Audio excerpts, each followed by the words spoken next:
कि आपको अपने लिखने वाला एरिया पता चलेगा, बिकॉज यहाँ पर लिखना बहुत मैटर करता है। 70 मार्क्स का एरिया जो है आपका लिखने वाला एरिया होता है यहाँ पर, and that's why it's important. अब आज बात करते हैं कि आप अपने डबल ए के पेपर को कैसे क्लियर कर सकते हो 40 to 45 डेज। और बच्चे जो है ऑलमोस्ट डबल ए में तभी स्ट्रगल करते हैं अगर वो इस बात को नहीं समझ पाते हैं कि डबल ए में आपको क्या और चाहिए। हेलो, कैसे हैं आप सब लोग? मैं पलक राणा आपकी एंड अगेन आपकी आज आपके लिए लेके आई हूँ road map to double A paper. बहुत सारे बच्चों का एक कोई काम ऑडिटिंग एंड एश्योरेंस पेपर, बाकी सारे स्किल लेवल पेपर से मैम डिफरेंट है, ये डिफिकल्ट है। देखो, डिफरेंट है ये मैं मान सकती हूँ, बट डिफिकल्ट है ये ब्लेम जो है मैं ऑडिटिंग के ऊपर नहीं लेने वाली हूँ। रीजन बीइंग बिकॉज मुझे तो नहीं पर्सनली ये डिफिकल्ट लगता। मे बी मेरे अंदर प्रोफेशनल स्केप्टिसिज्म है, मेरे अंदर जजमेंटल स्किल्स है, एंड वो स्किल्स आप भी डेवलप करेंगे। तो अब आज बात करते हैं कि आप अपने डबल ए के पेपर कैसे क्लियर कर सकते हो 40 to 45 डेज। एंड ये जो है स्ट्रैटेजी मतलब मैंने डबल ए के टाइम पे तो नहीं बट ट्रिपल ए के टाइम पे की थी, एंड ये आप कस्टमाइज अपने अकॉर्डिंगली ट्रिपल ए के लिए भी कर सकते हो, बिकॉज ऑडिटिंग ठीक है। तो बहुत सारे बच्चों का यही रहता है कि मैम और डबल ए जो है लाइक इसमें क्या ऐसा करें। Reason mean because double A का सिलेबस मीन्स ये डबल ए का सिलेबस नहीं है, ये सिलेबस एरिया तो एफआर का सिलेबस एरिया। हाँ, बिल्कुल सही बोला आपने। एंड ये हमारे रोड मैप की गाइडेंस का पार्ट है। और बच्चे जो है ऑलमोस्ट डबल ए में तभी स्ट्रगल करते हैं अगर वो इस बात को नहीं समझ पाते हैं कि डबल ए में आपको क्या और चाहिए। तो आज समझते हैं कि डबल ए की प्रिपरेशन में आपको क्या क्या फैक्टर्स का ध्यान रखना है एंड कैसे आप डबल ए जो है अच्छे से क्लियर जो है कर सकते हैं।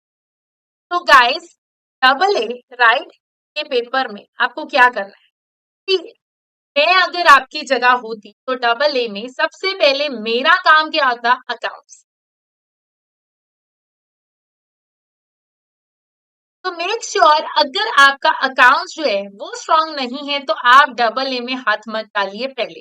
एंड ये जरूरी होता है कि डबल ए के पेपर को अपियर करने से पहले अकाउंट्स का पेपर यानी कि एफआर का पेपर दिया हो पहले, या आप उसके बारे में साथ साथ प्रेप कर रहे हैं। अगर तो एक्स वाई जी रीजन आपका वो एग्जाम है, ठीक है, तो फिर आपको पहले उसकी पढ़ाई करके चलनी है, बेसिक समझने। बिकॉज यहाँ पर आप क्या कर रहे हैं, एज अ ऑडिटर की पोजीशन पे काम कर रहे हैं। तो ऑडिटर क्या करता है, अकाउंट्स को चेक करता है, यही उसका काम है। तो आपको समझ के चलना है कि आपका उसमें काम क्या होने वाला है। अब अकाउंट्स को करेंगे स्ट्रॉन्ग, एंड उसके लिए आप क्या कर सकते हैं, एक समरी नोट्स। अब मैं समरी नोट्स को ना रिविजन्स में डिवाइड कर, ये तीन। फर्स्ट रिवीजन की लाइक बिफोर स्टार्टिंग, कि आपको थोड़ा आइडिया लग जाए एक थिंग का प्रोसेस। अब आपके पास कितना टाइम है आप उसके बेस में करो। And last is the in the last 5-7,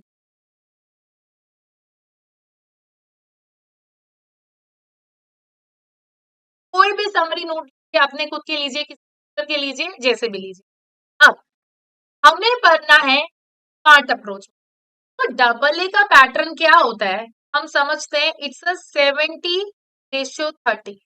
अब ये जो 30 है ना, दिस इज मेरा section A and this 70 is मेरा सेक्शन। अब सेक्शन ए दिखने में कम है, 30 मार्क्स है, इसीलिए बच्चे इग्नोर कर देते हैं। But the pain area, pain area क्यों है, बीइंग बिकॉज यहाँ पर हमारे पास ऐसे क्वेश्चन आते हैं जिसके पास आपको बहुत सारे ऑप्शन लगते हैं। ऐसा लगता है ये भी होगा वो भी होगा और आपको कंफ्यूजन बहुत होगा। तो इस पेन एरिया के ऊपर आपने क्या करना है, फोकस। एंड मैं क्या कर लूंगी, like pick your kids, right, कैसे करोगे,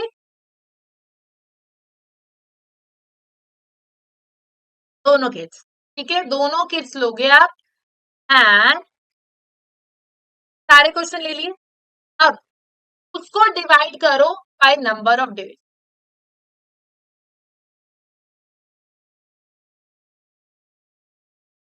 कितने दिन है।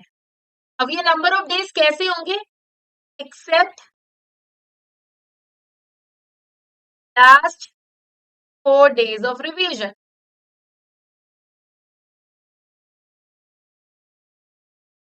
लास्ट के 4 दिन छोड़ दो रिवीजन के लिए और किड्स उठाओ और उसको डिवाइड कर दो नंबर ऑफ डेज, दोनों किड्स के नंबर ऑफ क्वेश्चन। जैसे सपोज एक किट में 200 क्वेश्चन है, दूसरी किट में जो है 300 क्वेश्चन है, 500 क्वेश्चन हो गए, आपके पास 50 दिन है, ठीक है। 500 क्वेश्चंस को डिवाइड करो 50 दिनों से, क्वेश्चन आपने हर रोज कर, ठीक है। एंड इसमें ये 50 दिनों में आपके लास्ट के 4-5 दिन रिविजन वाले नहीं होने चाहिए। तो क्या होगा, रोज कंसिस्टेंसी मेंटेन रहेगी, हम जो है ऑब्जेक्टिव टाइप क्वेश्चन पे करते जाए, तो वो बहुत जरूरी है, हम उसको कर देते हैं। एंड खास करके जो क्वेश्चन आपका गलत हो रहा है उसको हाईलाइट करते जाओ कि ये क्वेश्चन गलत हो रहा है, ताकि इसको दोबारा रिपीट में देखना है अच्छे से। अब इसके अलावा हम क्या करें, देखो सेक्शन बी जो कि आपका है 70 मार्क्स का एरिया है, बट इसमें हमें पता है कुछ ऐसे एरियाज हैं जो फॉर श्योर टेस्ट होंगे, जैसे कि आपका रिस्क, ठीक है, जैसे कि आपका एथिक्स। रिस्क को मैं देखो 8 से 12 मार्क्स में डिवाइड कर सकती हूँ। एथिक्स का क्वेश्चन 4 से 6 मार्क्स में मैं ले सकती हूँ। रिपोर्टिंग का क्वेश्चन जो है मैं 4 से 8 मार्क्स में ले सकती हूँ, राइट। अब अगेन इंटरनल कंट्रोल का क्वेश्चन है, ये भी मैं 8 से 12 लाइक या 16 नंबर में जो है टेस्ट कर सकती हूँ। तो ये एरिया जो है जो कि हमें पता ही आने है, ठीक है, पता है ना, इन सबके लाइक हम 4 क्वेश्चन ईच क्या करने हैं, लिखने हैं। अब ये भी कैसे करोगे, सारे कर सको बहुत अच्छी बात है, नहीं तो जितने क्वेश्चन अवेलेबल है हर एक एरिया के 8-8 क्वेश्चन डालो, जिसमें से कि 4 आपको लिखने हैं, 4 आपको रीड करने हैं, ठीक है। And minimum 4 to 5 question read,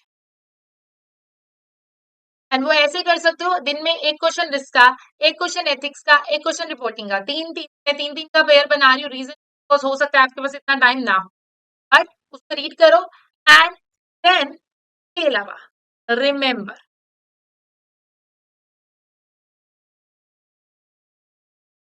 और राइटिंग बेस्ड पेपर,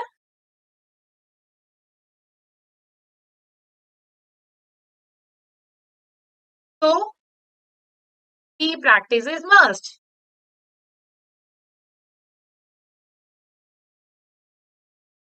ये कौन सा एरिया है, ज्यादा प्रैक्टिस वाला एरिया, तो सीबी प्रैक्टिस प्लेटफॉर्म हम डबल ए में नहीं भूलेंगे। एंड सीबी प्रैक्टिस प्लेटफॉर्म कैसे करनी है, मिनिमम 3 पेपर अंडर एग्जामिनेशन करने हैं। एंड वो कैसे करोगे, आपको वो जो क्वेश्चंस है आपको क्या करना है, अपना टाइमर लगाओ, या फिर अगर आपको कोई स्टडी बडी है तो साथ वीडियो कॉल ऑन करके, बट बातें नहीं करनी है वीडियो कॉल में, वीडियो कॉल ऑन करो, टाइमर सेट करो, दोनों इकट्ठे सेम टाइम पे पेपर स्टार्ट करो। अब पेपर अटेम्प्ट किया, मार्किंग गाइडलाइंस देखी, फिर उसके बाद सजेस्टेड आंसर देखा, मैच किया, मिस्टेक्स देखी, एंड देन उसी मिस्टेक से आगे सीखा। Process after every 4 to 5 days या 7 days डिपेंडिंग अपॉन आपके पास कितना टाइम है, ये बट सिलेबस करने के बाद करेंगे।